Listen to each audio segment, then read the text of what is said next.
Hello दोस्तों। कैसे हो आप लोग? आई थिंक सब बढ़िया और मज़े में होंगे। चलिए आज सुनते हैं कहानी, मज़ेदार और प्रेरणादायक। सुनिए और मज़े लीजिए। और हाँ, चैनल में नए हैं तो सब्सक्राइब जरूर से कर लीजिएगा। गिलहरी की कहानी। एक जंगल में साध नामक मुनि रहते थे। उन्होंने तप करके बहुत सी विद्या हासिल की। एक दिन ध्यान लगाने के बाद जब उनकी आंखें खुलीं तो उनके हाथ में आसमान से एक गिलहरी आ गिरी। वह गिलहरी खून से लथपथ थी, क्योंकि वो चील के पंजों से छूटकर मुनि के हाथ में आ गिरी थी। गिलहरी मौत के डर से कांप रही थी। मुनि को उसके ऊपर दया आ गई। उन्होंने सोचा, क्यों न इसे अपनी विद्या से अपनी बेटी बना लूं। मेरी पत्नी कब से संतान प्राप्ति की चाह रख रही है, लेकिन उसके भाग्य में संतान है ही नहीं।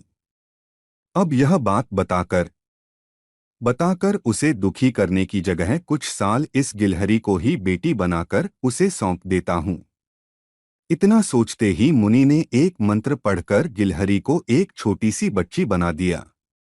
वो उस गिलहरी को बच्ची बनाने के बाद गोद में उठाकर अपनी पत्नी के पास लेकर आए। उन्होंने कहा, लो अब इसे अपनी बेटी मानकर ही पालना। सोच लो, भगवान ने तुम्हारी सुन ली है। मुनि की पत्नी छोटी बच्ची देखकर खुश हो गई। अब गिलहरी से बच्ची बनी लड़की मुनि के घर में बड़े लाड़ प्यार से पलने लगी। मुनि की पत्नी ने कुछ दिनों के बाद बच्ची का नाम वेदांता रखा। मुनि और मुनि की पत्नी दोनों ने बड़े प्यार से वेदांता को पाला। मुनि को बहुत खुशी थी कि उसकी पत्नी को अपनी ममता लुटाने के लिए एक बेटी मिल गई।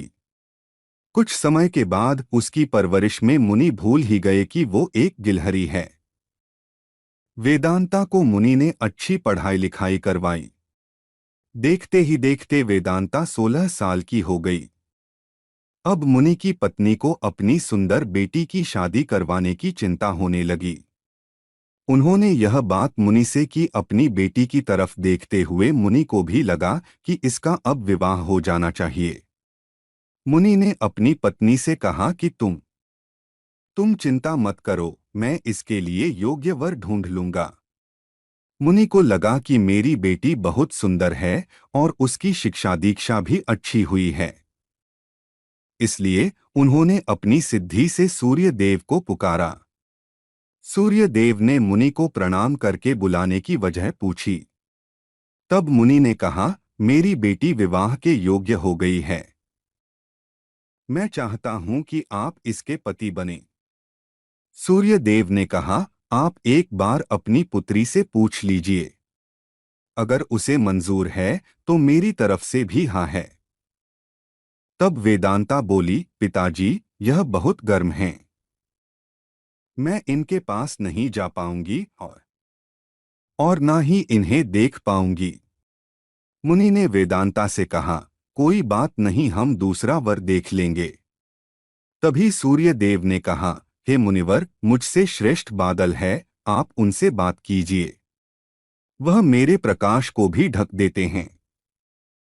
मुनि ने अब बादल को याद किया। बादल गरजते हुए मुनि के पास पहुंचे और उन्हें नमस्कार किया। इस बार मुनि ने सीधे वेदांता से पूछा, क्या तुम्हें यह वर पसंद है?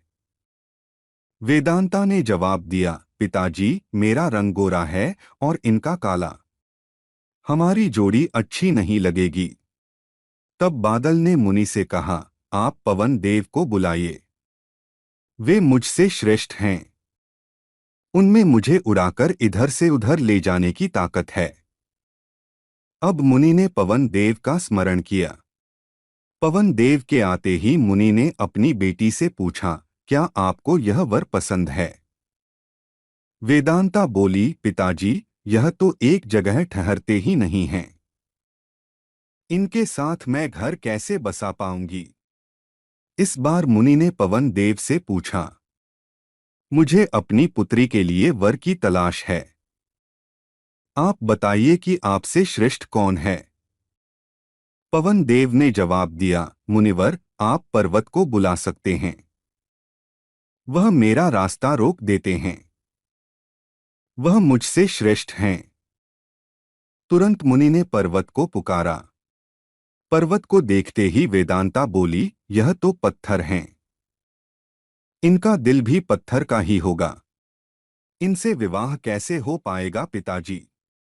मुनि ने हाथ जोड़कर पर्वत देव से पूछा, आपसे श्रेष्ठ कौन है? पर्वतराज ने जवाब दिया, हे मुनि, चूहा मुझ में छेद कर देता है। इस आधार से वह मुझसे श्रेष्ठ है। इतना कहते ही पर्वतदेव के कान से चूहा नीचे कूदा। वेदांता ने जैसे ही चूहे को देखा, वह खुशी के मारे उछल पड़ी। उसने कहा, पिताजी, यही मेरा वर बनना चाहिए। मुझे यह पसंद है। इनकी पूंछ, कान, सब कुछ कितना कितना प्यारा है। मुनि ने सोचा, अहो, मैंने एक गिलहरी को मंत्र विद्या से इंसान तो बना दिया, लेकिन इसका दिल अभी भी गिलहरी वाला ही है। मुनि ने तुरंत वेदांता को गिलहरी बनाया और उसका विवाह चूहे से करवा दिया।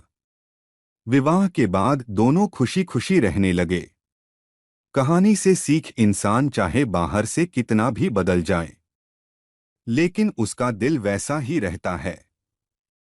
कहानी अच्छा लगा तो दिल से लाइक, शेयर और सब्सक्राइब जरूर से कर लीजिए, ताकि ऐसे मज़ेदार कहानियाँ आपको सुना सके। तो सब्सक्राइब जरूर से कर लीजिए मेरे प्यारे दोस्तों। चलिए कल मिलते हैं।